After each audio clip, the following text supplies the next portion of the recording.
Well, hello, everybody. Hope everyone is doing fantastic this evening. Welcome in. As you guys come in, do me a favor. Tell me where you are watching tonight from. I'll always love to know where my viewers are coming in and joining us. We have a phenomenal, top-notch, amazing, awesome guest coming on with us tonight. Terri Branson with WeInsure Advocates will be joining us shortly to talk about one subject that everybody's always asking me questions about: insurance. Yes, they want to know insurance. What's going on with insurance? But before we get into that, want to know, what did you guys do? In addition to telling me where you're from, do me a favor. What did you guys do for Labor Day this weekend? Here in Myrtle Beach, it was fantastic. The weather was beautiful.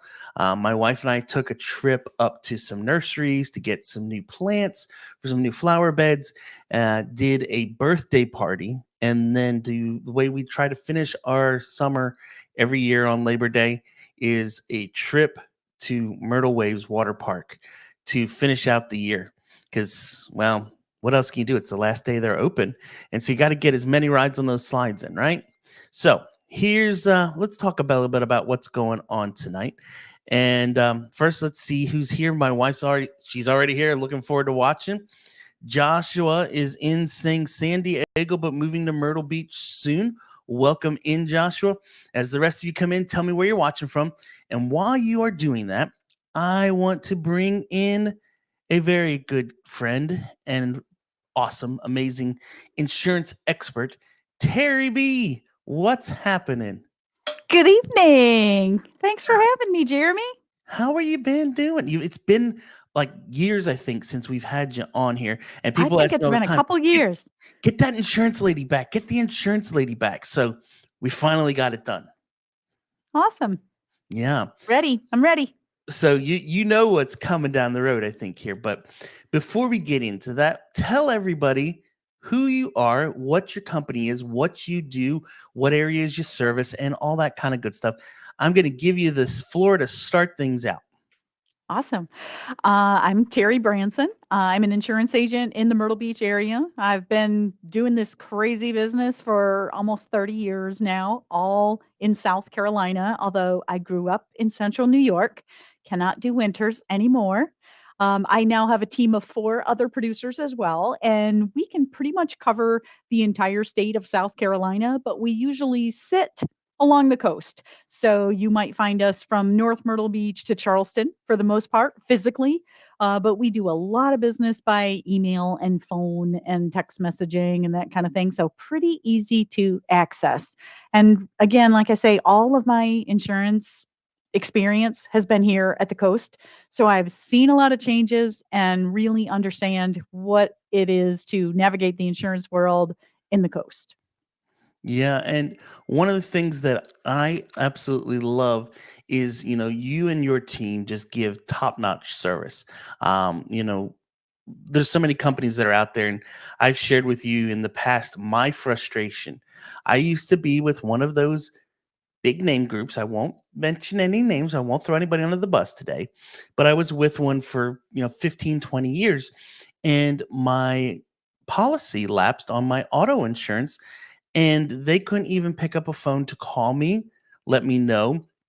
We had just recently moved, and so the mail got messed up, never got a notice or anything with it.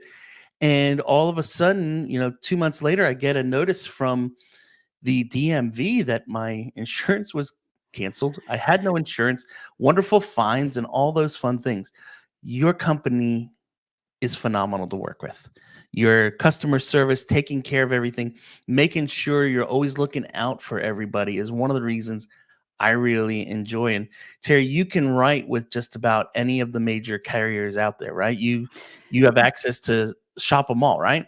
We're an independent agency. So, yeah, we've got access to a lot of carriers. Now, what we don't have is State Farm or Geico or farmers. They all use their own captive agents. However, we are actually working on some contracting to be able to offer some all state products next year and some Geico products next year. So, kind of always looking to expand what we have to offer so that we can be competitive. Nice. Well, and one of the things too that I think is kind of cool is you will go through shopping when it's time to renew to see, hey, are you still with the best product? Or is there something else out there now that's better? Or the company you used to with that was great, and they're not so great anymore. Let's get you with this one over here. It's the same cost, but you're going to get better coverage with it. We have to do that a lot. And Jeremy, you've been here. Anybody else that's been in anywhere from North Carolina to Florida in the last few years has seen some companies go completely out of business. We've seen a lot of craziness, companies who've had their financials reduced. We've seen a lot of things. So, yeah, we try to keep tabs. I've got some experience in my team. And so we do kind of watch the financials of some of our companies and let people know, hey, what we're seeing doesn't look good for this company. We'd like to move you when your policy renews. And while we can't see and shop every single renewal, if somebody calls us because they've seen something that we missed, we're on it. We're going to take a look, see what else is in the marketplace, and see if we can improve your coverage and or pricing. Whatever we're able to do is what we'll jump up and do. For sure, for sure. Well, we got some more people jumping in. I see a whole bunch starting to show up. John's in from Minnesota. Chelsea's watching right here in Myrtle Beach. She just recently moved here from Michigan. We also have Pam, who is from Sonora, California, retired soon, thinking about that big move. Well, Pam, we can help you do it. That's for sure.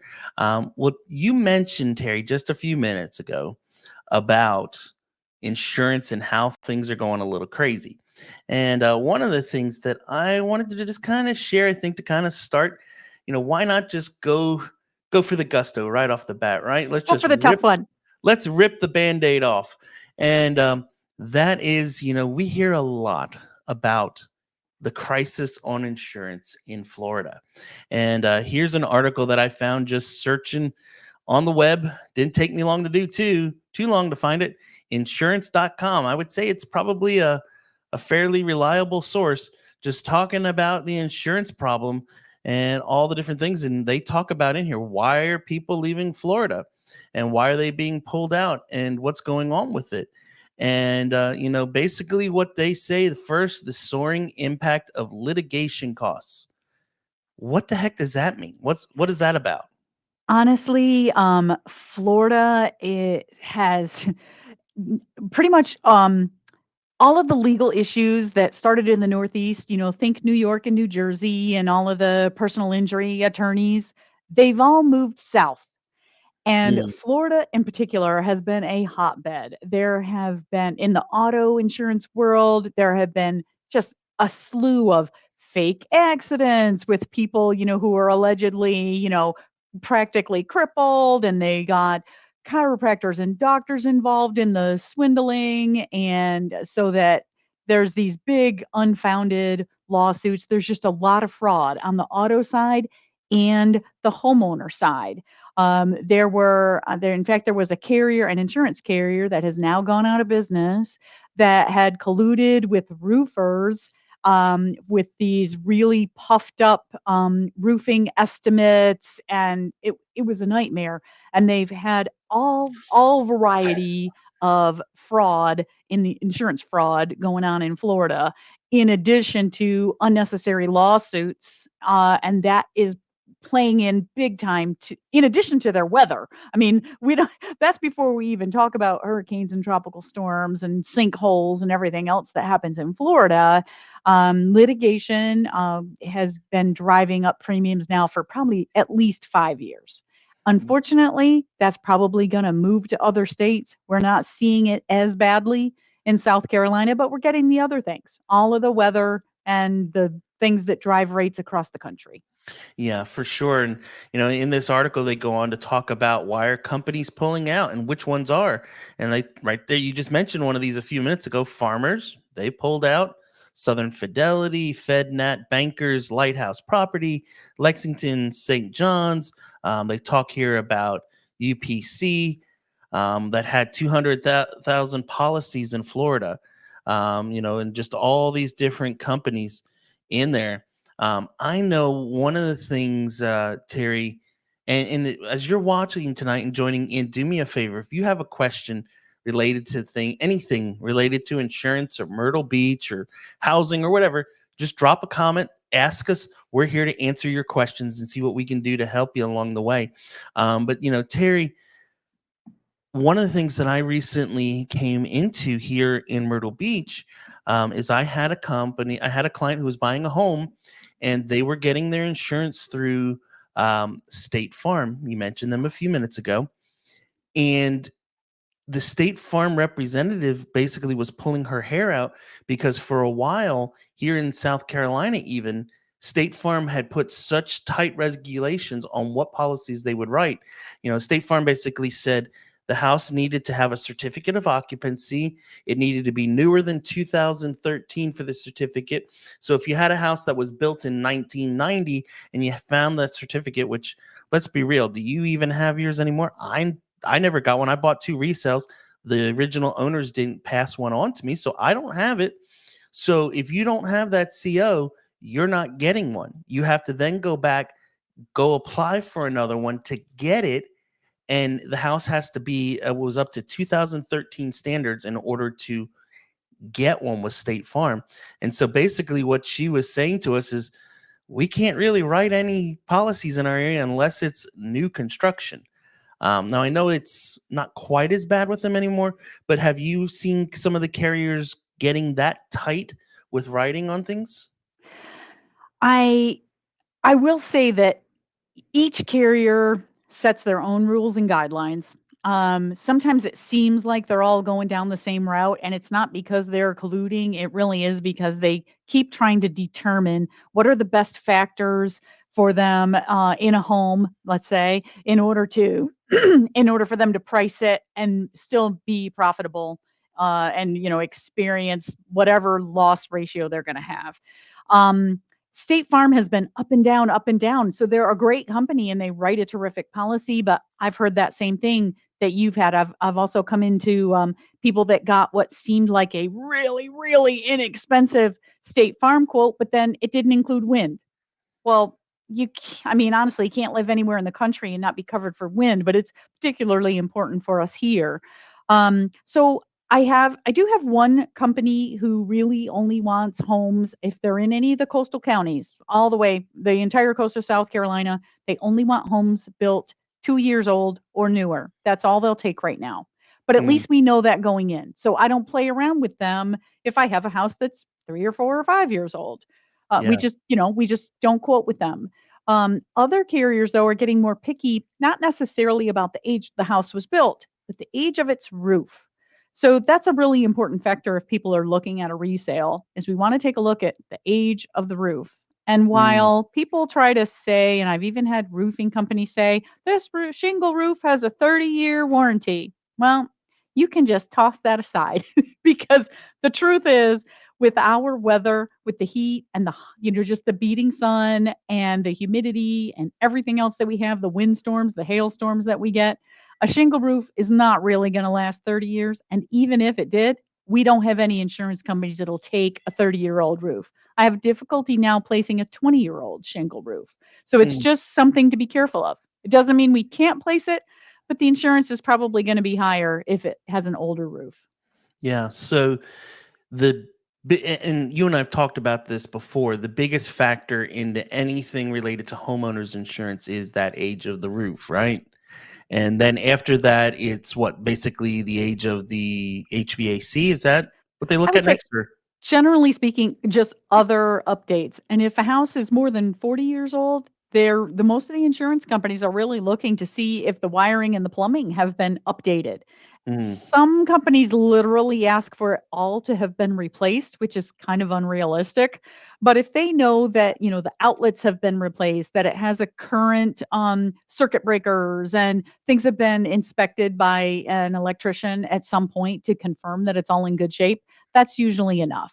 But just know, so again, I said, I grew up in central New York. My parents' house, the house I up in, was 100 years old. It was, and they had insurance, no problem. But they also don't have the kind of weather that we have here, aside from snow, which is different, but not the heat, not the windstorms, the hailstorms, that kind of thing. Not our same kind of claims experience. So it's just a different world when you're at the coast. My 1980 house here now, most of the carriers think is old. mm, yeah. Well, I hate to say it, but it's almost 35 years old now.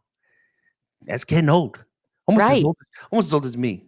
I'm old. So, but anyway, all right, let's see here. We have some people that are joining in. This is awesome. And there's some comments starting to come in.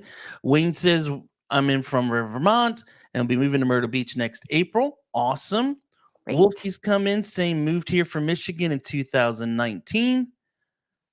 Unfortunately, moving back to Michigan, family is bringing us back.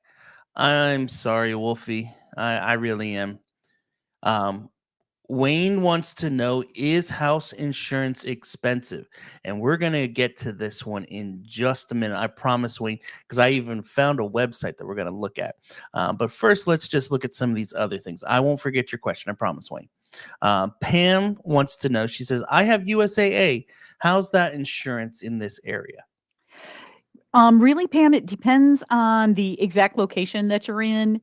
I do know that if you're inside South Carolina's wind pool, which generally, depending on which end of the beach you're on, generally speaking, in the central part, we're talking about any properties that are east of Highway 31 or the Intracoastal Waterway.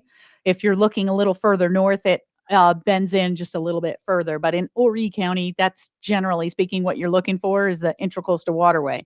If you're east of that with your home, USAA will not include wind and hail. So once we have a carrier like that that doesn't include wind and hail, they're no longer competitive because the separate wind and hail policy is not great coverage. It comes from our South Carolina Wind and Hail Underwriting Association. It's expensive. It's not great coverage. It was set up as the market of last resort, and you can tell the coverage is not great. So USAA, great company, and they do have some policies to offer if you're a little bit further inland, even still in Horry County. But the closer you get to the coast, they are really just not a competitor because of that wind issue. So, Terry, what you were saying, it's basically the blue line right here. This intracoastal waterway is kind of like what they use as their barrier type of thing for the most part. Yep. Generally speaking, till you get to the Georgetown County border. Yeah. It's also for those watching, if you've watched any of my videos, you've heard me say it's the tourist keep away blocker. The tourist people don't go over to the west side of the waterway very often. So unless you want to be living in the middle of the tourism, it's a great spot to get on that west side. And you can have it be just like any town USA, where we've got our own grocery stores, our shopping, our pet, vets, all that stuff is available to us right there, where we don't have to go over into Myrtle Beach, into the tourism to get that stuff. All right, let's see. What else do we have here? We have some other questions coming in. Let's see here. Pam says, in California, you're probably still cheaper. Yeah, I would say You know, so. you are not alone, Pam. I have actually talked with 3 or 4 different people moving from California just in the last month. And yes, by and large, South Carolina is still less expensive on the homeowners insurance than what each of those customers were paying back home. Now, I don't know what size home they had, what their place was like back in California, but the things that we were quoting them here, we could give them nice broad coverage and really decent deductibles for considerably less than they were paying in California. Yeah, well, everything's more affordable in here than California, I've seen. Yeah, I think that's true. All right, Tim's in. Tim asks good questions, so this one's going to take a minute to read it all, but multiple part. Does the price of the policy depend not only on the value insured, but also if the home is in a predetermined flood zone versus non-flood zone? I'll let you answer that part first, then we'll go on to part 1B, 1C of it. I'm glad Tim asked that question because a lot of people have the same question. And so I'm going to back up and start by reminding you that with very rare inland exceptions, homeowners insurance does not cover flood. Ask anybody in Florida who had damage from, what was it, Ida, a year or so ago. Homeowners insurance does not cover flood. Therefore, the flood zone in and of itself has zero effect on the premium for your homeowner policy because they don't cover it. So they don't care. What does make a difference, however, is how close you are to the ocean, because that's where a lot of wind blows. Now, it's a little counterintuitive because sometimes those higher premiums closer to the ocean make some people think, well, I'm a mile back, so I don't have to worry about the wind and hail. And that's not true either. So we've had significant wind damage and tornadoes spawned off of hurricanes and that kind of thing well inland from the coast. But to answer your number one question, the value that we place on the home does have the biggest impact on the premium, as well as the other coverages and deductibles. But flood zone, zero effect on the homeowner premium. So then with that, he goes on to say as 1B, approximate percentage difference in the price of the policies, predetermined flood zone versus non-flood zone, which you kind of answered already. No, that doesn't really affect it. Zero. Okay. And then he says, does your risk assessment level go any higher on a home when you've paid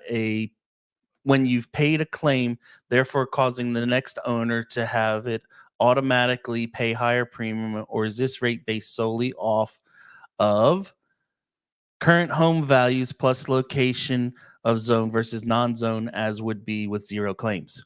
Claims absolutely have an effect. And Tim's apparently experienced a little of this before because claims at the insured property. So if you're buying a house at 123 Main Street and you're selling something someplace else and you've never had a claim, the house on 123 Main Street, that claim is probably going to show up when we run our claims report in the process of quoting insurance for it. So depending on what it was, like if it was a theft claim, it's going to be pretty clear that that doesn't affect you. There was nothing, like about the house that invited the theft claim. However, water damage is one that a lot of our underwriters will want more information on. They especially want to know, was there any mold associated with the water claim, and have all of the repairs been made? And the question, have all the repairs been made, is a very common question regardless of what was the type of claim. If it was a fire, they want to know what started it. If it was electrical, has all of that been resolved? Has an electrician been in and inspected all of the wiring to make sure nothing like that's going to happen again? So once in a blue moon, a prior loss at the house can affect the new buyer, but typically it's going to be the buyer's own claims history that'll follow along and could affect premium on the new house. So for example, I insured some folks a couple of years ago that had a pretty substantial fire in their detached garage. It was like a $65,000 claim on the detached garage. I don't even remember now what started it, but it definitely was something we had to explain each time. I had to submit everything to underwriting each time I quoted with my companies. They wanted to know more about it, to know, like, is this someone who's kind of like negligent? Are they loosey-goosey with a cigarette? Or, what was the cause of the fire? And it did affect their premiums here, buying the new house. So it just depends on the company, the nature of the loss, how long ago. Usually they'll look back 5 or 6 years, most companies, for your claims history. Wow. Good job. That was a lot. All right. we're going to go back now a minute to Wayne's question of, is house insurance expensive?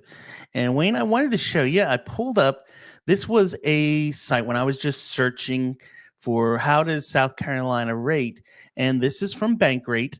I don't know how valid, how invalid it is, but it allows you to basically click on any state and see kind of an average of what a home insurance policy would be for it. So if we go over here to California and look at it, which is for a $300,000 dwelling coverage, which first off, I don't know what you're buying in California for A 300. So shed. yeah, not even a she shed. You're not even getting that. They're saying 1456. Oregon's 1,000. Texas is 3,800. Down here, Florida, we talked about them a little while ago. Average is 5,500. Georgia's right around 2,000. And South Carolina right now is hitting at 2,360. And North Carolina, it says, is a little bit more. Now, Terri, I don't know how much you know about the other different areas of the country, but how accurate would you say this? Would you kind of agree with what they're saying here with them? I mean, numbers probably are a little different, but what would you And say? I'll add another thing too, like each of those states, California, Texas, North and South Carolina, there's a huge discrepancy between premiums in their coastal areas versus inland. So, for Mm, example, for us, our coastal premiums are probably 2.5 times what you would pay if you bought a home in the Greenville, Spartanburg area of South Carolina. And mm-hmm. I would say that, Texas is probably the same. If you're buying a house along the Gulf, you're going to pay a lot more than you would in San Antonio or, further up in the north. So those are averages. Remember, I just want to say, like, those are averages. Yep. So there's going to be parts of the state that probably pay a whole lot less, and there's going to be some that pay a whole lot more. Well, I'm, as you I'm, can see on down here below, sorry to cut you off, but nope, it kind of goes through. Okay, here's what their average would be for, as you mentioned, the coastal. So Charleston's hitting 3,600, there we but go. Greenville is 1,600, or Columbia is 1,600 versus Mount Pleasant in North Charleston. They're 4,400, 3,500. Areas that have a lot more coastal problems are significantly more. There Sorry, you trying to go. cut you off. Yep. Continue. No, I was just going to say, I'm actually surprised to see that North Carolina seemed higher on average than South Carolina, because most of the folks that I'm talking to, if they're making the move from north to south, think that our premiums are higher than whatever they paid back home. So we Mm, write some in North Carolina, but our bread and butter is really South Carolina. So that's enlightening to see. sure. Sure. So hopefully that answers your question some way. All right, let's see. We have some other questions coming in here. John says, overall, what's the best insurance company in South Carolina? Well, that's kind of a loaded question, isn't it? It's But the one Terri, that you're satisfied with coverage and has a premium you feel like you can afford. yeah. And honestly, ever since you've taken over my homeowners and vehicle insurance and all that good stuff, we've changed the carriers I don't know how many times. And a lot of that goes, as we were talking about, there are some new companies that come along that are really good product and really good things, but unfortunately, as you're monitoring their financials, well, it may not be the greatest anymore. We need to change. Or unfortunately, what was a great product at a great price is no longer a great price. It's now tripled because something happened and they had to change their model. And Right. so, as you were saying, I think is 100% the answer. Whichever one that gives you the right coverage for the best price is the best one right now. And it might not be the same one for, yeah, I mean, let's face it, most of us, well, I'm older than you, Jeremy, but like I grew up with most of my peers, started with XYZ insurance company, State Farm, whoever, and stayed Mhm. with them for, 30 years. When you're along the coastal areas, and this is becoming more prevalent all around the country, that's just that's just not what happens anymore, because carriers make changes in their appetites for what even they want to write, in their rating, in all of their guidelines. And so, customers find they're not just a great fit anymore, and it's time to shop. Yeah, awesome. Well, we got some more questions here. Let's see what we got. Tim's got some other good ones here for us. Let's see. Tim wants to know. Come on, show it. Show the question. Come on. Come on. It's not one to cooperate. Oh, well, let's see what's going on here, Tim. It's not showing it, but I'll read it to you, Terry. Okay. It says, besides the initial policy purchase, are all of the renewal policies a lump sum payment too? Or are any future policies allowed to be paid on a monthly basis? That's a great question. And the answer kind of is it depends. We write a lot of business along the coast in the market that's called the E&S market, the excess and surplus market. This is carriers like all of the different Lloyd's of London programs, Lexington Insurance, Scottsdale, Great Lakes Insurance. Most of those do require payment in full. Some of them will allow you to finance the premium, and we will do that once in a while, but honestly, I don't recommend it. It's literally like there are companies out there that will give you a loan for the insurance premium. They'll pay it in full to the insurance company, and you pay back the finance company. The interest rates are terrible. It's not a great way to go. Now, we do have most of our auto carriers will allow monthly or quarterly payments. Homeowner, though, it's just depends on the company. A lot of them will let you pay it, if not monthly, then quarterly. Totally depends on the company. Okay. And then he also wants to know, can a policy Cool. be paid via an escrow account? And then with that as well, are all policies with your company on an annual policy? Which you shared that just a moment ago. Yeah. No, that's not the case. But But the escrow question, so you have to understand that banks, mortgagees pay insurance premiums just like taxes. They pay it in full. You pay to them monthly, but they pay the bill annually because they could never keep up from a bookkeeping standpoint with paying installments like along and along as you pay. So yes, any of our homeowner policies can be paid out of escrow because it's paid in a lump sum. good deal. Kathy says, hi from Connecticut. Welcome Hi in, in Kathy. Connecticut. Wolfie comes in and says insurance has gone up, but compared to the cost of everything, property tax, homeowners insurance, etc., it's still cheaper here in Myrtle Beach compared to the north. Property taxes are so cheap here. Yeah, as we've talked about many times, if you have a property here and it is your primary residence, you can expect your taxes to be under $2,000 a year. Easily. If you have a $400,000 home, you're probably looking at maybe $1,500 to $1,800 a year taxes as your primary residence. Now, the key is to get it set up as your primary residence.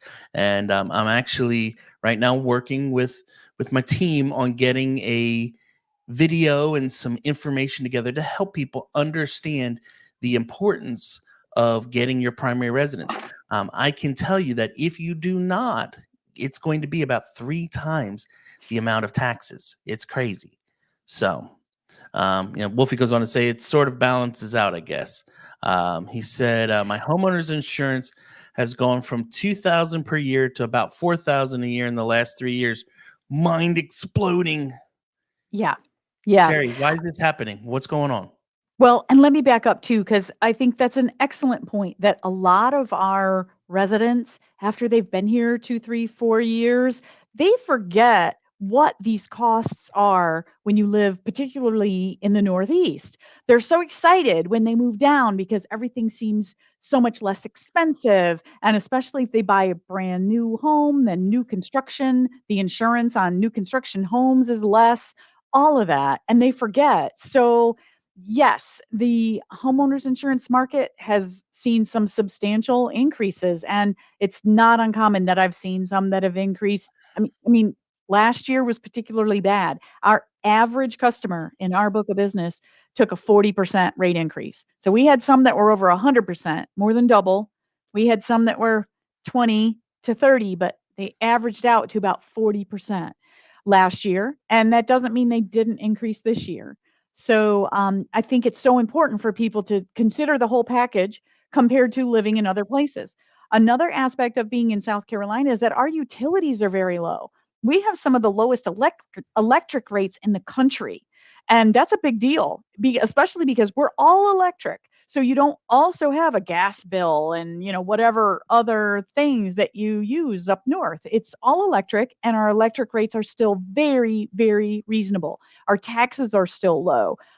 So as much as people want to bark about the homeowner insurance increasing, to be honest, homeowners insurance has not increased any more than your grocery bill over the last 4 years, 5 years. Mm, So, percentage wise, I know it's a bigger ticket item, but when you compare percentages, most people would find that the insurance has not really increased at any faster pace than a lot of other things. And as a package, even with higher insurance rates, the South Carolina and even at the coast is still very affordable. yeah. Well, and I think too, the other thing is, your homeowner's insurance bill, you're paying that once a year. So you're seeing it only one time. Where like food costs, this yesterday before we went to Myrtle Waves Park, we hit up Bojangles across the street and just picked up some breakfast biscuits, right? Right. Nothing elaborate. Four biscuits. And it was $20 for four Yes. biscuits. Where I Yeah. used to be able to get those for probably about 10 for all four of them together. So when you see it there and you're doing it and you're, buying your fast food or groceries, those things, you're buying them and it went up 5 cents, or it went up 10 cents.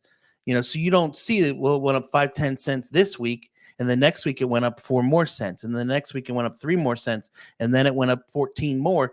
You don't pay attention because it's such a small increment that it's doing it. Yeah, So that's for sure. true. Yep. So, all right, Tim has some more good questions here. Let's see. Are there different kinds of coverage? Example, home only or home and contents? So Tim, many years ago, back in the 30s probably, insurance evolved and insurance companies created a package policy, which is what we know of today as the modern day homeowner insurance package. So when you buy a true homeowner policy now, it gives coverage for the dwelling, for other structures. So that's anything man-made that might be on the property that doesn't attach to the house, your personal property or contents, loss of use coverage, liability, and medical payments. All of that, all of those coverages are part of a standard homeowner policy. Now, the amounts or the percentages that you get on those are sometimes customizable, but the coverages are part of a standard homeowner policy. So, yes, unless you are just renting, in which case, if you're just a tenant, all you need is coverage for your contents, and we would sell you a renter's insurance policy. Otherwise, a homeowner or a condo unit owner's policy will include some of both. Okay. The other question he said is, what are the levels of deductibles on flood insurance? It does depend on the carrier. The National Flood Insurance Program right now has a minimum deductible of 1250, 1250. We have some private carriers, private markets now that are writing flood. In fact, as of a couple months ago, we actually had, for most homes, most locations, we had more private flood insurance carrier options than we did homeowner carrier options. So there's a lot out there, and most of those have a minimum $1,000 deductible. You can go all the way up to, depending on the company and the amount of coverage, you can go up to $25,000 deductible if you want it. The question becomes sometimes, is the higher deductible actually worth it from a premium savings? Sometimes it's not. Like with the National Flood Insurance Program, you can go from $1,000 to a $10,000 deductible, and I think it saves you like $40 a year. It's pointless. I don't know why. No one should do that. Yeah. Well, I know one of the things too, Terry, that I get asked all the time is this house in a flood zone? Is this house in a flood zone? What's it going to cost for insurance? And people say, oh, well, I went on and looked at the flood zone maps and looked at Horry County's GIS maps and all these things. And I've pulled them up in the past here. And honestly, what I tell people all the time is to just, if you're looking at a property or considering something, to reach out to you directly and let you actually run the property and see.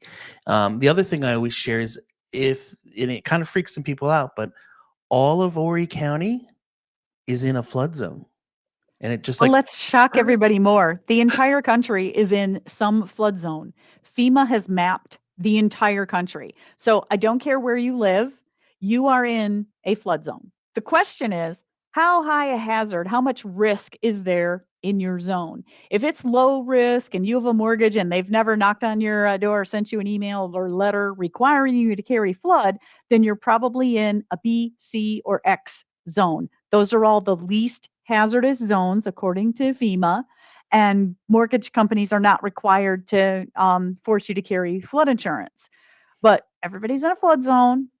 It's also really quick, unless it's a new address, new construction, like a new community where they just named the street last week and it's a little more difficult to find.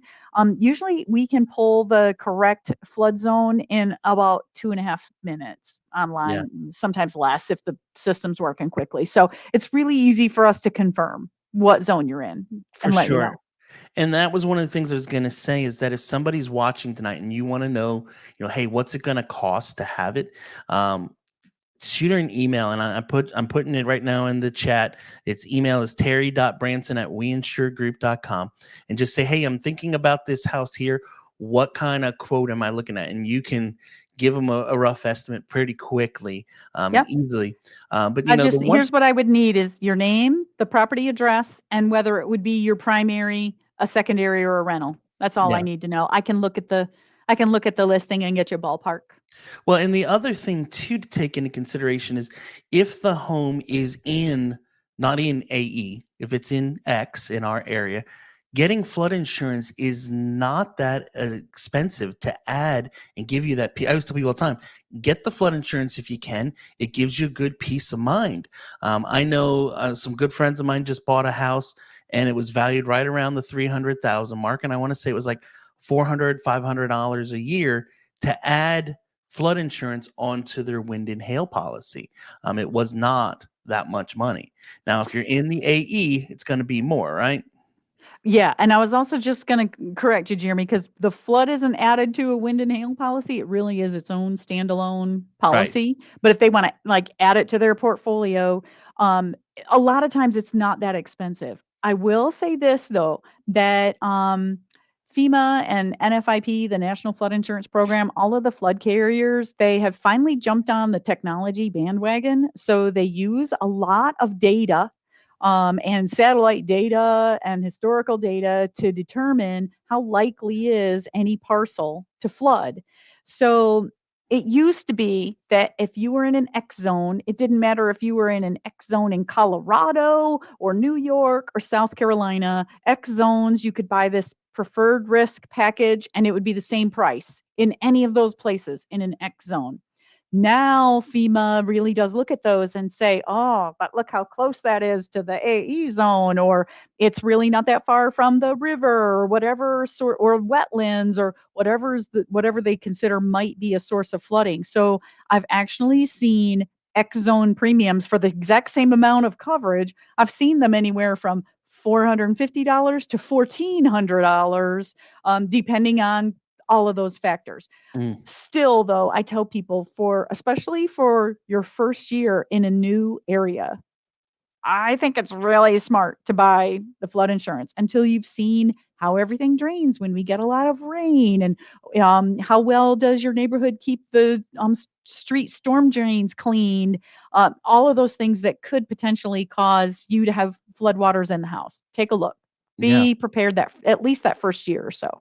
Peace of mind is worth it. It sure Scott is. says, hey, from Massachusetts.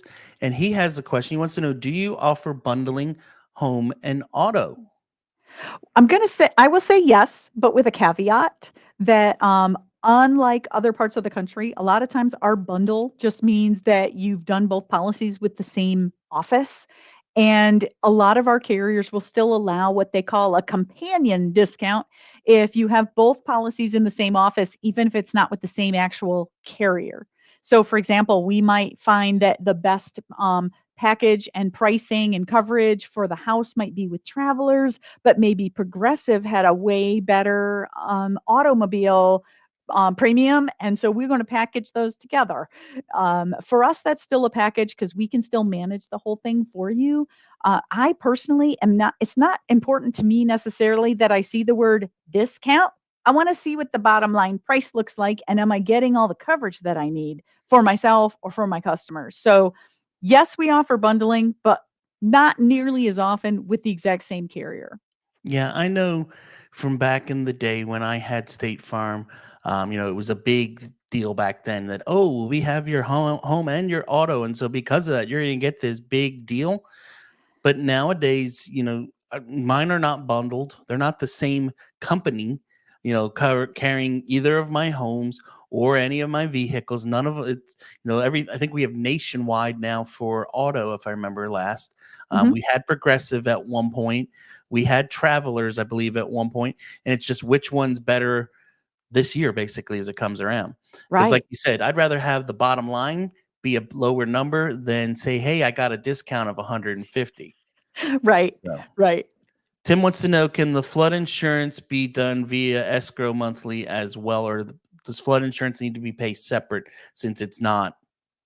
Well, if your lender is requiring the flood, then they will collect the flood premium in your escrow along with your homeowner premium. They're going to call the homeowner hazard insurance, but it's your homeowner insurance. So they'll collect both if they require it. If you're in a low hazard zone like the X, where the bank doesn't require it, then they won't escrow for it. But again, anything the bank collects in escrow, they're going to pay in full. So it's not monthly to me or to the insurance company, it's paid in full. So just depends on if it's required or not. Yeah. Steve wants to know from Connecticut, is insurance for secondary homes higher? Not usually, Steve, actually. Sometimes the underlying rates are slightly higher, but typically I really work through with my customers and find out how much contents do you really need in the house? Because let's face it, in your secondary home, your closets aren't going to be stuffed in your well, we don't even have an attic, but every cubby is not going to be stuffed. It's not going to be like your best best furniture and everything else like you might have in your primary home. So we'll often reduce the contents a little bit. I usually reduce the loss of use coverage some since you have another home to stay in if something happens at this one. So we usually make enough adjustments that the difference between primary and secondary is negligible. Sometimes because of the reduced coverage, sometimes the secondary is less. Just depends on the location. Yeah. Awesome.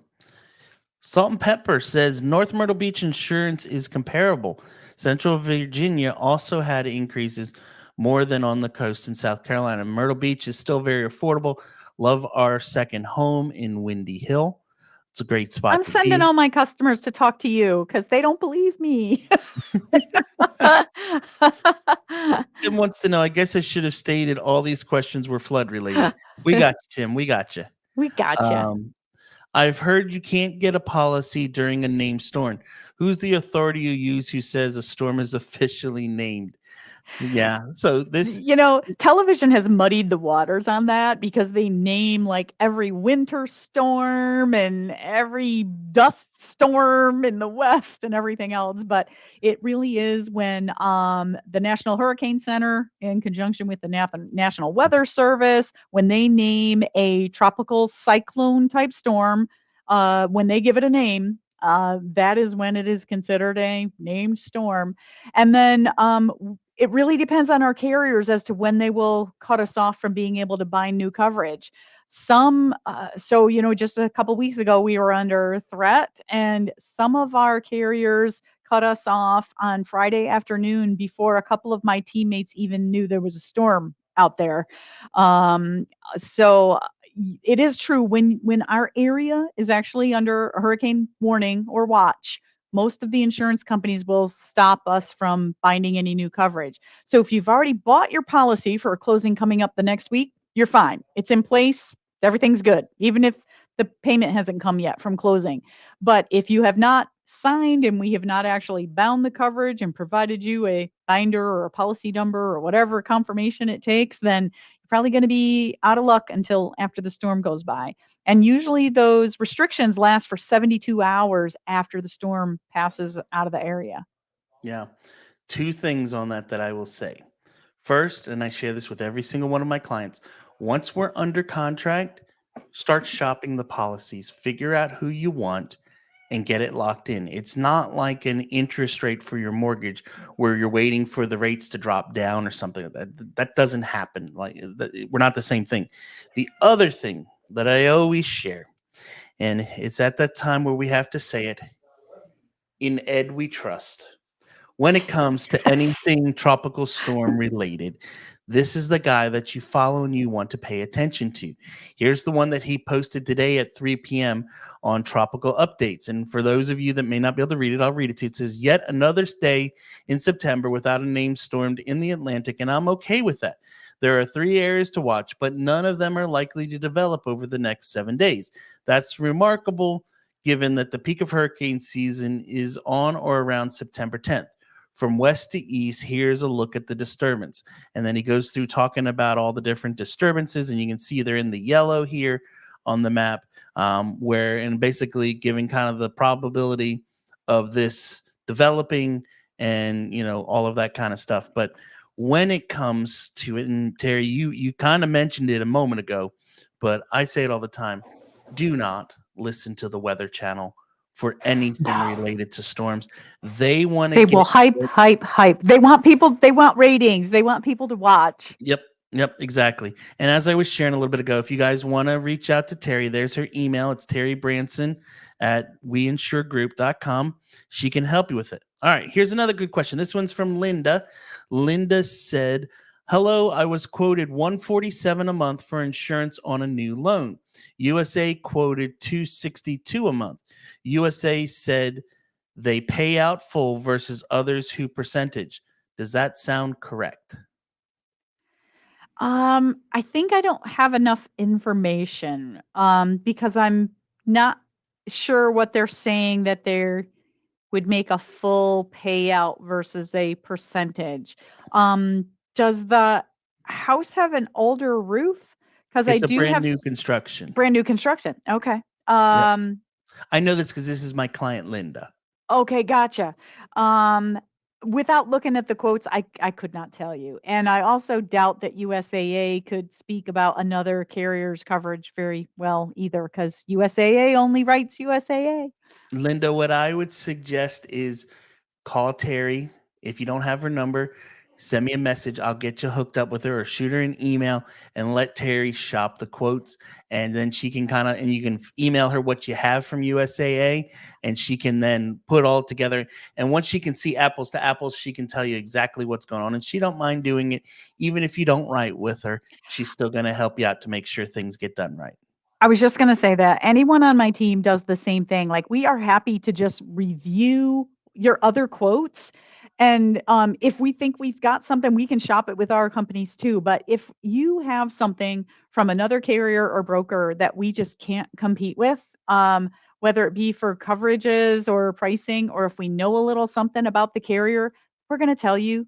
And if that's the best thing, we're going to say, you know what? You should probably take that one, because we would rather make sure that people understand what they have and that they get the best value necessarily than they buy it for us. I mean, like, I don't make 10 cents if you go to someone else, but my team is the same way. Like, we are not going to sleep at night if we feel like we pulled the wool over your eyes or just tried to sell you a policy for the sake of selling you a policy. We want you to have to be sure you know what you have.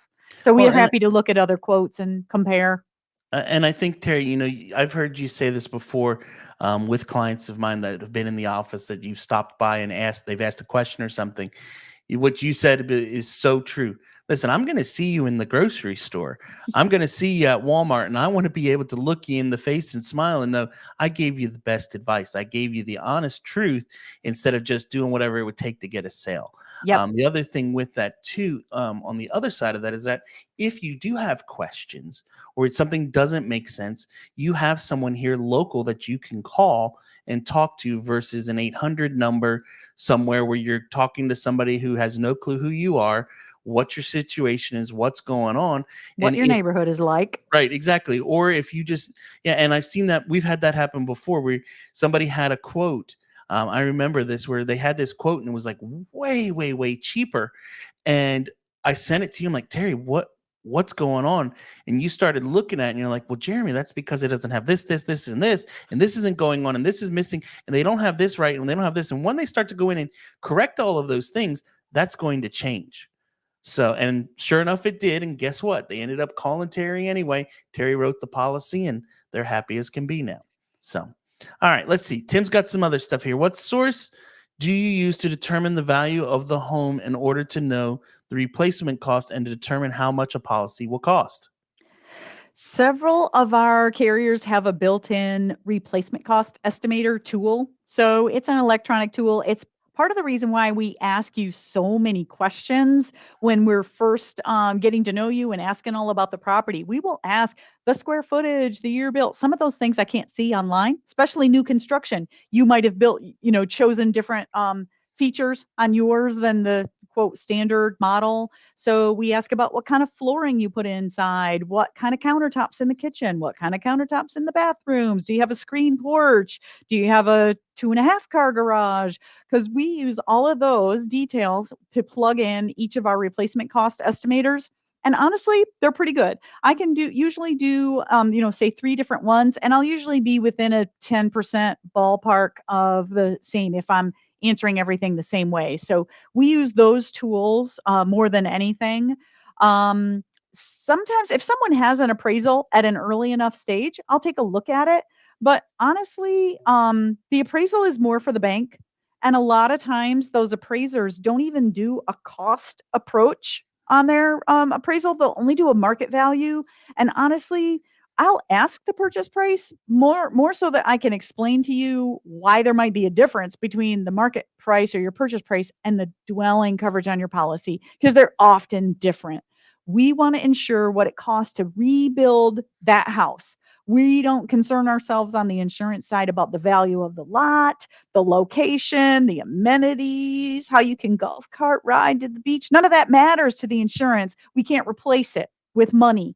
If your house burns to the ground, you still own that land and the rights to all of that make up the market price. So we're strictly trying to arrive at a cost to rebuild the house with our cost estimators, and that's what we're going to use as the dwelling limit on the policy. So no, we don't really need an appraisal. Sometimes I'll look at one if you have one, just to make sure too that I've answered all the details about the house correctly, that I've got the right number of bathrooms, and is there a half bath that I missed or anything like that. But we don't have to have one on the insurance side, and I often don't see one.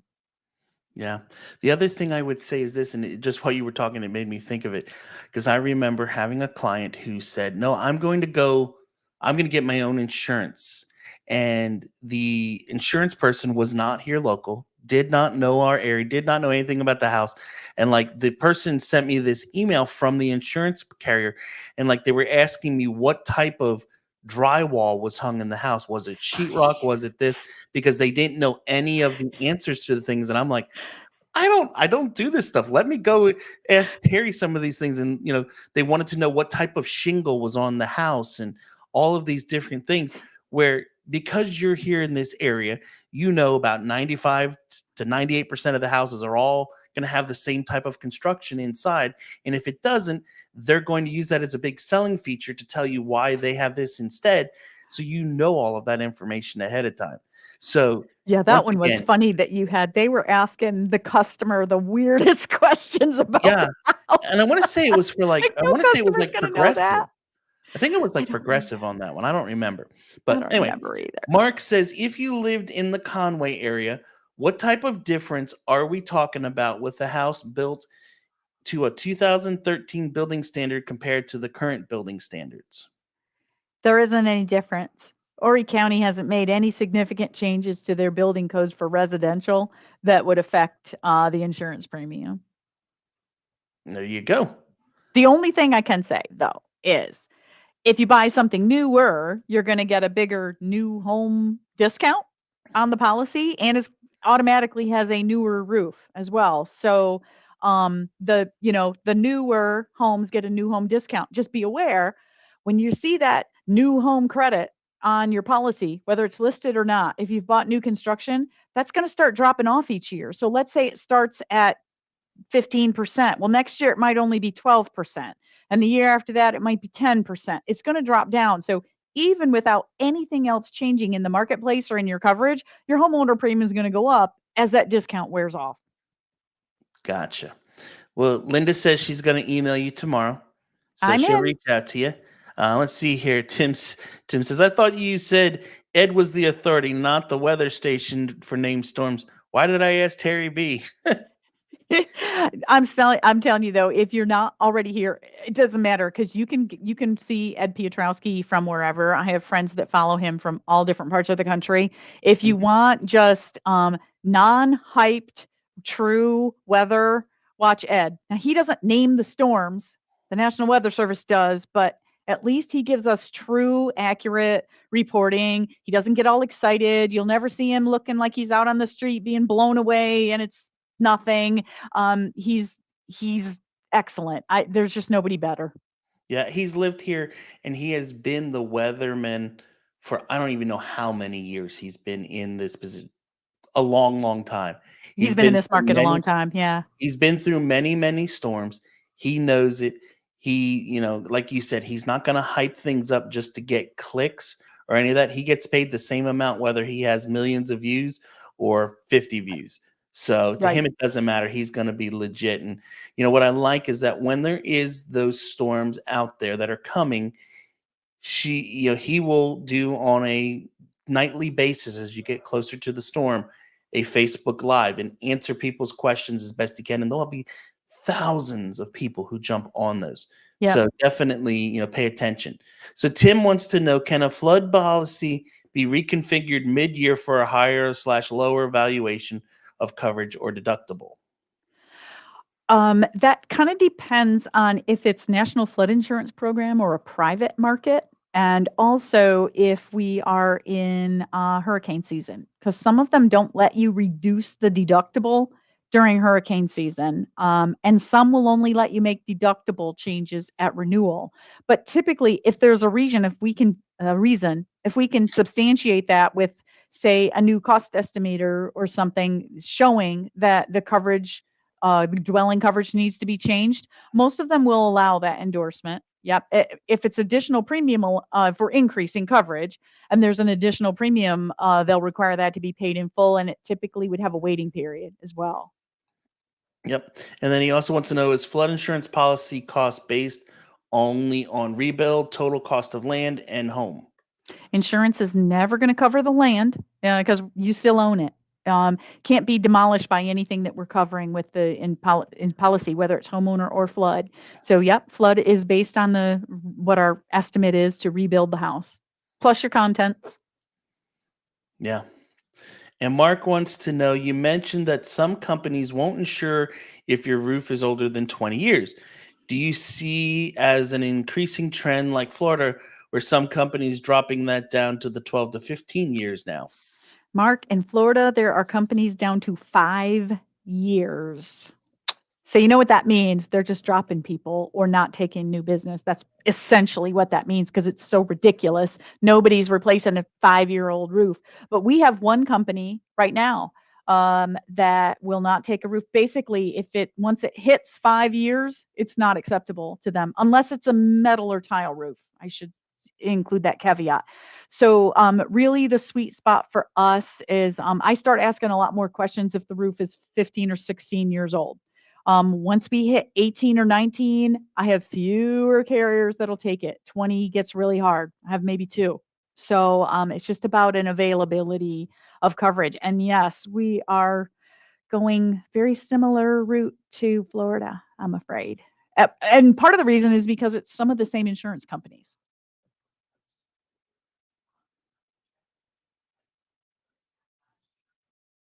Oh, Jeremy, now I can't hear you. Sorry, I hit my mute Oh, button. there we go. I Do thought you it was work me with- because I had technical difficulties early. Tim wants to know, do you work with the Policy Owners Homeowners Association for any input for you to determine the cost of the policy? So on a single family type neighborhood, do we I'm correspond with assuming the HOA? Is that what you're saying? I believe that's what he's trying to say. Okay, then my short answer is no. For the most part, I don't care what they have to say because they don't have much interest in your individual home. Yeah, for If sure. it's a condo, different story. We try to look through the master deed to determine how much the HOA covers and how much you're responsible for. So that's a completely different ball of wax. But on a single family, nope, I'm not really worried about the HOA. Yeah, for sure. For sure. So we're getting close to we're just over the hour mark right now. So if you guys have any other questions, feel free to ask them. And while you are typing them, I'm going to jump over here to, let's Do you get to have more visuals? I have some more visuals if I can get my computer to cooperate with me here and find the right tab. One of the things that I wanted to just take a minute and share with everybody is we're going to go over to this tab. And here we go. In addition to having the regular videos that you guys see on my channel, there's also, I have this Myrtle Beach Shorts channel, which talks about short form content on all kinds of different stuff. There's all types of videos in here that you can find information. Definitely go over, check it out. Like if you want to know, hey, what's it like at Carolina Roadhouse? Here's a quick one you guys can check out. And here, I'll put this on, I'll play this one for you. You'll be able to hear it.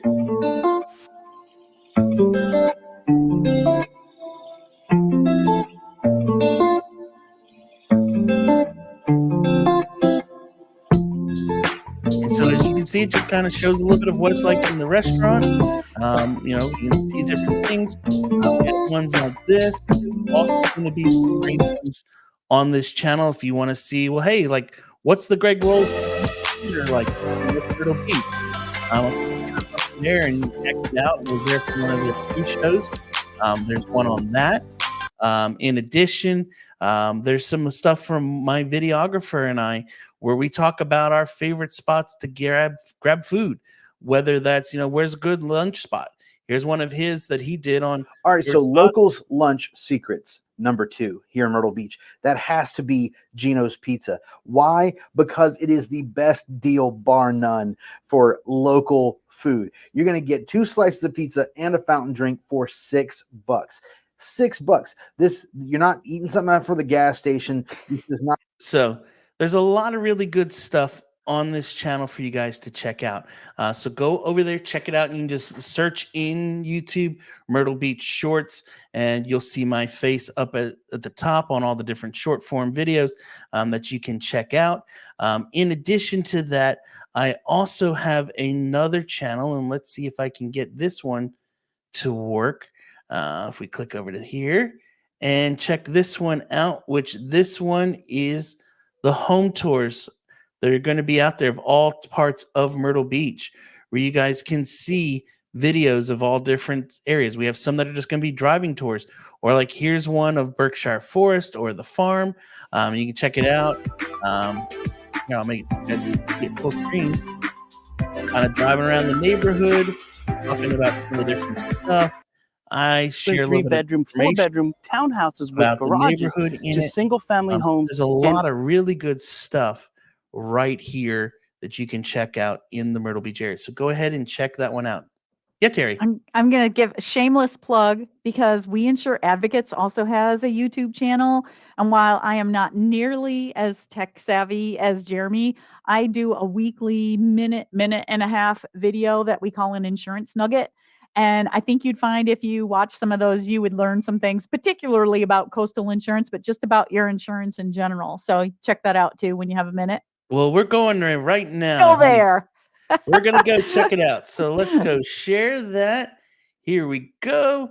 Let's check it out. So you guys can go over here and check out some of the different videos that Terry's got that talk about different things. We were talking about flood insurance a little while ago. Here's one from a couple weeks back on flood options that are out there. Stuff about maintenance, storming and the name of the storms, all that kind of good stuff. So you definitely want to check out Terry's channel. She's got a whole bunch of videos out there. You guys can watch them. They're not fancy, but they're little tidbits for you. They give you the information. Let's check out this one from 6 days ago.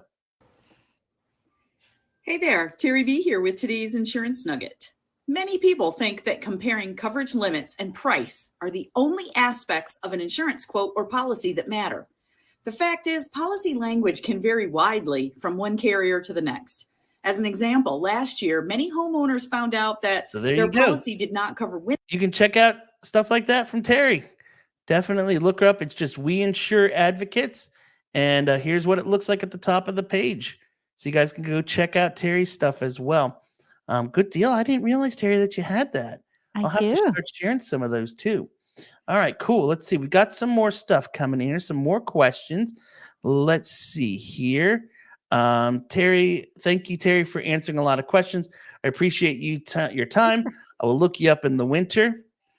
Thank you, Jeremy, for bringing back the guru. See, look, they wanted the guru back. The guru. The guru has come back. All right, let's see. What else do we have here? Oh, hey, my wife's coming with a question. You might have already answered this, but when purchasing a new home, how long does it take from someone calling you, Terri, to when they actually have a policy working to cover their new home? So basically, how long does it take from... How long does it take? Yeah, that's a great question, Catherine, because people sometimes wonder. So to start with, it honestly kind of depends on two things. How complicated is the risk we're trying to quote? Like the closer to the ocean, older, and without as many updates means I've got to go to actual live underwriters with a lot of different hand completed applications to get our quotes back. And sometimes those can take 24 to 48 hours to come back because they go to a live individual. If it's a newer construction and or a little further away from the ocean, standard house, no claims or anything else unusual, we rate most of those ourselves on the carrier websites. So the second factor is, so first factor is the house and the risk in general. The second one is how busy are we? And like, are we away at meetings or that kind of thing? So if I'm working at the desk and I get that information in the morning and it's a pretty standard house, then if I'm not super busy, I can have it out the same afternoon, next day, usually at the latest. So it kind of depends on my schedule and what the house is like. But I would say for anybody on my team, if it's something that's going to take us more than a couple of days, like if it has to be submitted to some underwriters or whatever, we're going to tell you that up front. Like if it's Tuesday, I may say, hey, this is a little complicated. I'm going to have to send it to some people. It might be Friday before I have it back. We'll try to give you a reasonable time estimation for when you'll have it back. Yeah, well, and the other thing too is nowadays with wonderful technology, you're able to send the stuff through DocuSign. You tap on a screen to sign it, and everything's done. It right. doesn't. Once the customer's decided what they want, right? We don't have to make you come in and sign. Once we've nailed down the coverages that you want and you're happy with the proposal, then we'll send you the documents by DocuSign. You sign. We'll send everything over to the law firm if it's for a closing. So it doesn't take us very long once you've decided what you want. Now, Terri, one other question, and I told you we were going to talk about this earlier today. I had 3 different phone calls today with people regarding insuring a manufactured home. Okay. And we were talking about, and they were like, well, does it cost more to have it if it's a stick built versus a manufactured home? What about flood insurance and closeness to the beach and all of that kind of stuff? What can you tell me in regards to if I'm getting insurance? Because here's the reason why. Most of the calls that I had today were people that said, hey, we're trying to do stuff financially wise. We want to buy a home. One of them was at Lakeside Crossing, which is manufactured on leased land, properties that out in Conway. They said, well, it's in Conway, so it shouldn't be too bad. And I said, yeah, but it's still a manufactured home. And so they were like, well, how much is it going to cost more? And I was like, well, it could be a significant amount. What can you tell us about that? The market has changed significantly over the last 2 years. In 2022 was the year you saw that list from Florida of all the carriers that had gone out of business. We did business with a lot of the names that you mentioned, the Lighthouse, the Southern Fidelity, the UPC, St. John's. We did business with all of them here too. So the homeowner market got really, really tight and difficult and has been for a couple of years. But until spring of this year, our manufactured home options were still pretty decent. Now, it's still more expensive than a stick-built house to insure a manufactured home for the amounts of coverage. But at least we had options. In this last 2 months, we've had almost all of our manufactured home companies either stop writing in Horry County, stop offering wind, stop offering coverage for a home over 15 years, or the more important one for people getting a mortgage on the manufactured house is they stop offering replacement cost coverage on it after 15 years. Mm. So here's what people have to remember in their minds when you buy a manufactured house. It depreciates. Now, market price might say it's going up and you can get more and more and more for it, like the Lakeside Crossing, like some of the older places in some of the oceanfront communities, like Oceanside Village and Ocean Lakes. They're selling for more and more money. But the fact is that the manufactured home to the insurance companies is similar to saying, I'm going to put a car on that lot, and then when I come on vacation, I'm going to stay in that car. The car's value goes down and down and down and down every year. So it's not uncommon for us to talk to people that are paying $350,000 for a property, and the insurance goes and searches that make and model of home and says we can put $62,000 on it. Mm. I mean, that's not pretty. And we try so hard to explain very clearly to people, this is how much insurance you're buying. And further, I might say that depending on the location, that mere $68,000 worth of dwelling coverage might still cost you $2,800 a year for the insurance. It's not inexpensive. So if people can avoid it, I would say in the coastal counties, stay away from manufactured housing. I know a lot of young buyers, first-time home buyers will often look at manufactured homes, especially further away from the beach, because the purchase price is so much less. So from a debt to income standpoint, it looks like a better way to get into home ownership. But by the time you add in the insurance, especially over the lifetime of the mortgage, it's going to get outrageously pricey for less and less and less appropriate coverage. So not a good value at this point in time to buy manufactured housing in the coastal counties, in my opinion.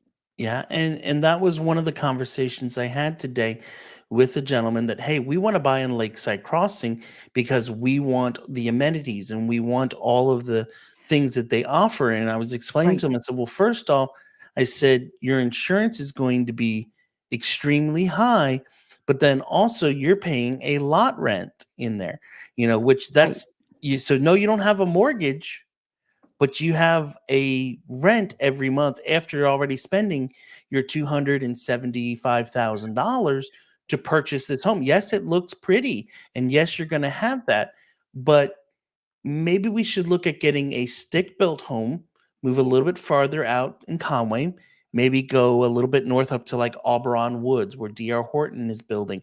And there's going to be some good amenities there. There's going to be a large community with a lot of people there, and you can get that home, get a stick-built home, and your insurance might be, half of what it would be for that home that was built back in 2001 that's manufactured, not to mention the amount that you're going to spend every month and every year, I should say, for your insurance on it.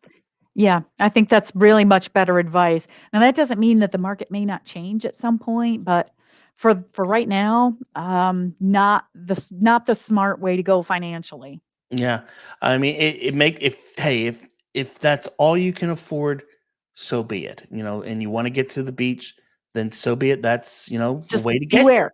be aware though, like what your other expenses are going to be. Exactly. Oh, hey, I got to chime in because Mark says, I happen to look and see, Mark says he's from Oneida. I'm so excited. So Mark, if you've traveled around central New York at all, then I'll tell you, I'm originally from Oxford in Shenango County. There So you he's go. not far. There you go. Tim wants to know, is River Oak, Pine Island an easy policy? And then with that, he also said, do you know current cost per square foot to replace a home in 29577 or 79? And I will jump in on that one before you answer it a second to say it's not really an easy answer. It's a case by case basis, I would say more so, Tim. Yeah. Because it depends on what the house had in it first. It's just like I can find you a home in 29579 for 225,000, or I can find your home in 29579 for 4.5 to 5 million. Completely depends on how it's finished off. Yeah. And I can't even assume by square footage because I've seen some smaller homes. I've seen a 2,000 square foot home finished off with crown molding and, imported hardwood floors and, really high end finishes. And then I've seen larger homes that are, you know, kind of bare and basic. Well, it's kind of like right now, Tim, I have a buyer who is in the process of trying to purchase a home in Waterbridge. Waterbridge is a neighborhood that has very unique, very different things. You have custom homes that are beautiful, big, large custom homes. You have Chesapeake Homes building in there. You have D.R. Horton building in there. D.R. Horton has homes for sale right now in that development for under $400,000. The custom home that we were getting ready to submit an offer on is over $850,000. So That you you have know the difference when you walk through the door. right, exactly. And there's just you can tell the difference between the Horton home and the custom. The custom home has crown molding everywhere. It has wainscoting. It has detailed trim work everywhere put in, higher end appliances, an additional Coffered ceilings and just cool stuff. exactly open beams, higher end ceiling fans, higher end light fixtures, all kinds of stuff that you don't necessarily get in the DR Horton in the back. Horton builds a great home and they're the same square footage, but the Horton's going to be about 540 versus 840. So a lot of it goes into that kind of consideration for it, for sure. So would you like to add anything else, or did I kind of cover that pretty well? Yeah, you kind of covered it. And actually, so the River Oak, it really just depends on the property and its age. What size is it? I can't place Pine Island exactly. Pine Island's down by the Coastal Grand Mall. Oh, okay. Yeah. So that territory, just as a reminder, is still within the South Carolina wind pool territory. So a little more pricey with most of our carriers than if you're on the other side of the waterway. Yeah. And then he was saying a new policy as well. A lot of it, Tim, is going to be case by case. And it's one of those things that when you get to that point of a specific home, getting into the details of it, honestly. And the same is true, I would say, for anyone who's watching on tonight's stream. If you have questions, want to know rates, want to know kind of what kind of cost, reach out to Terri. As we shared earlier, and I'm going to go find it here in my comments again. I shared her email address. It's right here. You guys can email her, terri.branson@weinsuregroup.com, and she will get it. Also, Terri, what is the best phone number for them to reach you? So the best number is to call our switchboard number at my office, which is 843-491-6990. And if you select option 2, then all of my, if we don't answer the phone, which a lot of times we're busy doing other things, so we don't answer immediately, but if you leave a message on that number, the first available person on my team will call back in order to get you get more information from you and start working on a quote for you. So option 2 is for a new quote, and we'll all hear it. So we can pick up whoever's free first. There you go. And they'll take great care of you and get you all of that information. As always, guys, and I always share it around this time, if you have questions about moving to the area, and we're going to make the screen go crazy here for a moment while I move it out. Here is Terri's website where you can go over into here, get their information as well. If you just Google WeInsure Group and Terri's name, you'll find it there's their phone number and also their emails and all that kind of good stuff. Now, if you have questions about moving to this area and you want to learn more about the houses, the areas, the neighborhoods, all that kind of stuff, I always suggest to people to go over here to jeremyblanton.com, and you can book a 30-minute call. It's real easy to do. You can pick the day that you want to talk. So say you want to talk to me on Thursday, it pops in. Okay, look, here's all the time slots that are available right now. I say I want to pick 11 o'clock. You just simply fill out this form with your name, your email, phone number, and then any details that you have, stick it all in here. and it reaches out to me. It connects directly to my Google Calendar. So if it shows a time available, we can chat during that time, and we'll discuss your move to the area, what would be the best options for you, and what we can do to make the move quick and simple and easy. Yeah, pretty easy, right? Yes. So, all right, let's see. We have a couple more things coming in here. Tim says, thanks. You're Pat says, welcome. keep these live streams coming. Very informative. Glad you enjoy them, Pat. I do have another video, guys, too, that will be coming out hopefully later this week, as long as time allows. This last week was just crazy. I was with buyers most of the week, and then the end of the week, I was preparing for a birthday party. My youngest turned 10, and to her, birthdays are an event. And it's not just a one-time event, it's a weekend type event. She likes to celebrate, and so we definitely did that. All right, my wife came with another question. What is the type of insurance a lot of people overlook that you would suggest they should consider? Or maybe something that people often forget as they are applying for insurance? Oh, wow.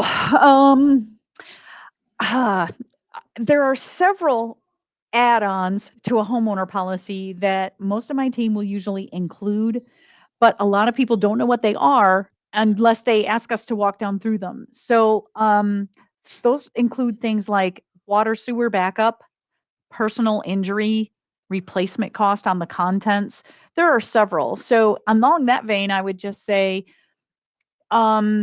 make sure that if you don't know what things are on the quote, that you're asking your agent about them, and that you're comparing all of those options when you're comparing quotes from two different companies. And if one doesn't show something listed, and ask the other agent, or ask one of us to put all your quotes side by side and tell you what's missing on one that's not on another. As far as just a general form of insurance that I think more people should have, that would be, I'm always going to say, the personal umbrella policy. A lot of people think, I have a little video out about it. A lot of people think that an umbrella policy just expands your homeowner coverage. Like if your house burns down and you didn't have enough, then an umbrella will pick it up, and that couldn't be further from the truth. A personal umbrella policy is strictly for more liability coverage. So you are found legally liable for something, whether it's an auto accident, something with your boat, your lawnmower throws a rock and hits a neighbor kid riding on his bike, and he's got to have major surgery, and you use up the liability on your homeowner policy. A personal umbrella steps in to pay the rest. Why would you want that? Because, like we started off talking about, litigation in Florida, we are a very litigious society. People can and do sue each other for nothing. So at a minimum, you have to go and defend yourself, and you hope that your insurance policy will help pay for that. An umbrella policy can also help pay for your defense costs, even if you, in the end, are found that you didn't do anything wrong and you're not liable for big amounts. The personal umbrella policy can help with that once you've used up the limits on your other policy. So personal umbrella policy is probably the least utilized policy that people don't know they need. Do I need insurance on my golf cart? Yes, you need insurance on your golf cart. And please drive the golf carts only where you're legally supposed to drive them. Don't drive them on Highway 544 and on Highway 17 Do I need with your insurance? children out the back. Do I need insurance on my boat? You do. But, here's the sad thing. Some of the municipalities, like Surfside, requires insurance on the golf carts. So, there's people who have to get it to get their sticker, but there isn't any government entity requiring insurance on boats, which seems really ludicrous to me. If you have a loan against your boat, your lien holder requires insurance, but their DNR, like, there isn't an authority that requires insurance on your boat. But boy, it's not difficult to cause injury or damage in the course of using your boat. Even the best boat pilot can tell you that. So I think it's important, and it's not really that expensive. How about on my scooter or motorcycle? You can actually insure those too. And again, I'd say especially anything that's motor powered, you can hurt somebody with them. I think it's important to have some liability. Yeah. So question for you. This one will make you might have to think a minute here. I want you to take a minute to think on it. What is the craziest off the wall thing that you have ever had to write an insurance policy for? I really haven't had a lot of really wild things, but I will say I've had over the course of the years that I've done this, I've probably had 3 different people ask me if I can quote coverage for their dock, their dock that sticks out in the river or the Mhm. marsh or whatever. Because now a lot of people assume that it's covered by your homeowner policy. And there may be some limited coverage for that, but remember, the homeowner policy does not cover flood. And the most likely damage you're going to have to your dock is going to be from water going up and down, which is not covered. So I've quoted them probably 3 or 4 different times, and I've never written one because the price is so high for the dock Mm, insurance. I've yet to write one. I can imagine. I can imagine. Well, Terry, I think we're going to call it a night here in a minute. I'm going to give everybody one last chance to put their final questions in. Guys, if you enjoyed having the insurance guru, as I believe it was Tim called her, the guru of insurance, Terry, do me a favor tonight. I want you to just go over in the chat quick and just say, thank you, Terry. Thanks for coming. Come back again. And as always, Terry, if somebody needs to contact you, what's the best ways to get them? Is it your email, your phone? Give everybody, I'm going to give you the floor a minute while they're typing their last minute things in to kind of Sure. tell everybody how they can get a hold of you. We will communicate with you however you like to communicate with us. So you can call our main line, which is 843-491-6990. You can email me personally, and Jeremy has shared that, terry.branson@weinsuregroup.com. Our general email box for my branch is weinsureadvocates@weinsuregroup.com. That's a mouthful. Say that 5 times fast. Um, and we can each, once you've corresponded with us, we can each actually have text correspondence as well on our office lines.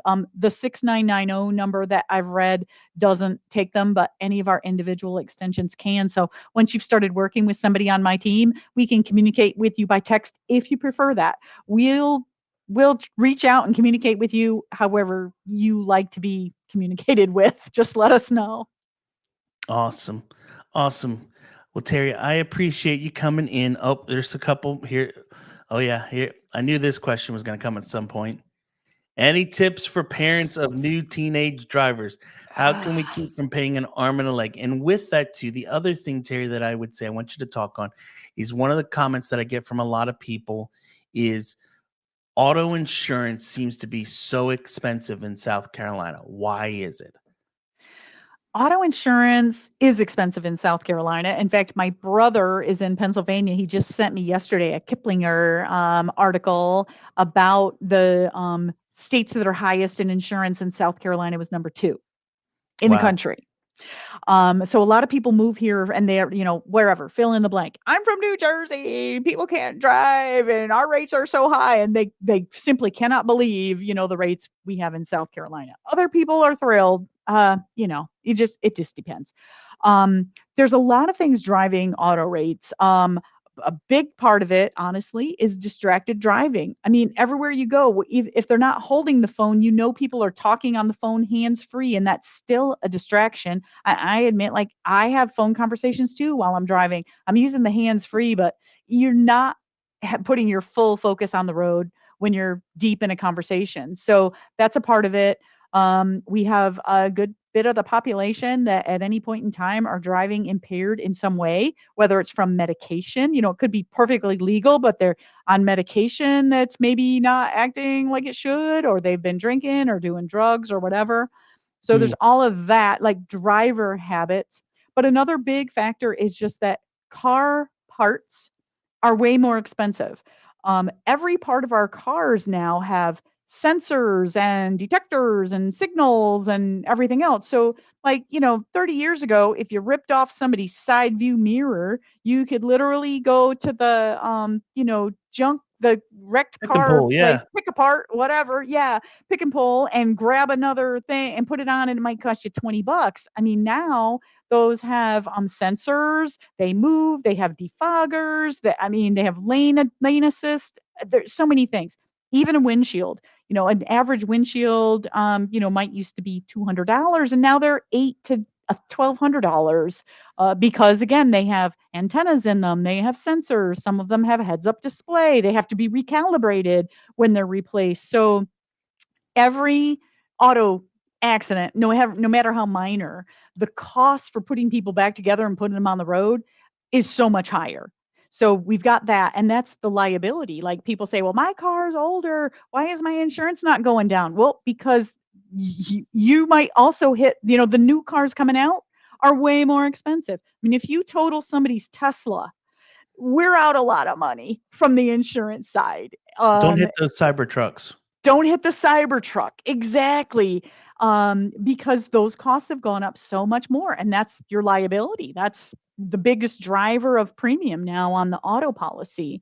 So then we add young drivers that are inexperienced, and any of us who are honest and remember what it's like when you first learn how to drive. It's a little freaky, and situations are new every time you go out, and other drivers act differently every time you go out. So they're inexperienced. And I say inexperienced because it's not always, doesn't have to be. People ask, well, what if they wait and don't get their license till they're 17 or 18? Doesn't matter. They still are inexperienced. They'd almost be better off going ahead and getting it at 15 or 16, whatever your state allows. South Carolina's 15 to get your permit, and letting them have the practice behind the wheel with the parent.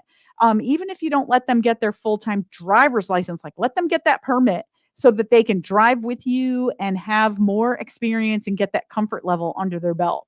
In South Carolina, we don't add the drivers while they have a permit. If they still have to have a licensed adult with them in the car, we don't add them to the insurance. But the moment they have a license and can drive on their own, even if it's only during daylight hours, then they're added to the policy. And I'm telling you, it's a big whammy. It is in most states, but for us, it's a big whammy. And still, boys are higher than girls, even though I see a lot of young girls that drive like maniacs.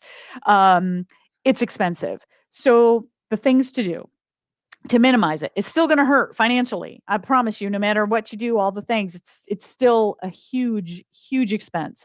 But do list them. Number one, it gives your son or daughter an insurance experience as well as driving experience, so that when the day comes that they want to go out and buy their own insurance policy, they have prior insurance. That is a huge help to them financially for the price of their own insurance, that they've had prior insurance. Next, make sure they keep good grades, because almost every carrier offers discounts, good student discount if they keep an A or B average. Third is have them take driver's ed and submit the certificate. Again, discount. And last, I would say almost every company offers some kind of telematics. That's the big brother, if you will. They usually use an app on their phone that tracks their driving habits. It's looking at hard stops. I'm trying to think of the right term now. Jackrabbit starts. Do they drive late at night? Like, they're looking for, are you out driving between midnight and like 4 or 5 in the morning? Because those are the most dangerous hours to be on the road. So with safe driving habits, a lot of carriers will give pretty significant discounts, and it also kind of helps keep your teenager responsible and accountable, because you can look at the app and see how were they driving, what did they do. Yeah, good stuff. That reminds me, I need to check with my wife for the certificate for our daughter doing safe driving school here and getting her license actually through them, so we can get that to you, because that'll probably help us as things change moving forward. Well, Terri, thank you for joining in. Thanks for having me. Linda says, thanks, Terri. Please come again. I look forward to hearing from you soon. My wife says, thanks, Terri. Wayne says, thank you, Terri. Please come back again. And Herb says, thanks, Terri. Got here late. He's down in SSB. Anyway, guys, thank you, everybody, for joining in tonight. As always, if you enjoyed today's video, do me a favor, give it a thumbs up, get the bell on, and guys, make sure you subscribe to the channel because I'm trying to get to 7,000 by the end of the year. Let's see if we can get to 7,000 subscribers. Anyway, hope everyone has an amazing evening. If you have questions, my info, it's all down there at the bottom. You can go to jeremyblanton.com. You can schedule a call there, or you can shoot me an email to info@jeremyblanton.com. Comes directly to me, and I will get back to you soon. Terri, thank you again for joining Jeremy. in. We'll have to have you back again soon, okay? Had fun with everybody. Thank you. All right, talk to y'all later. Bye-bye. Bye.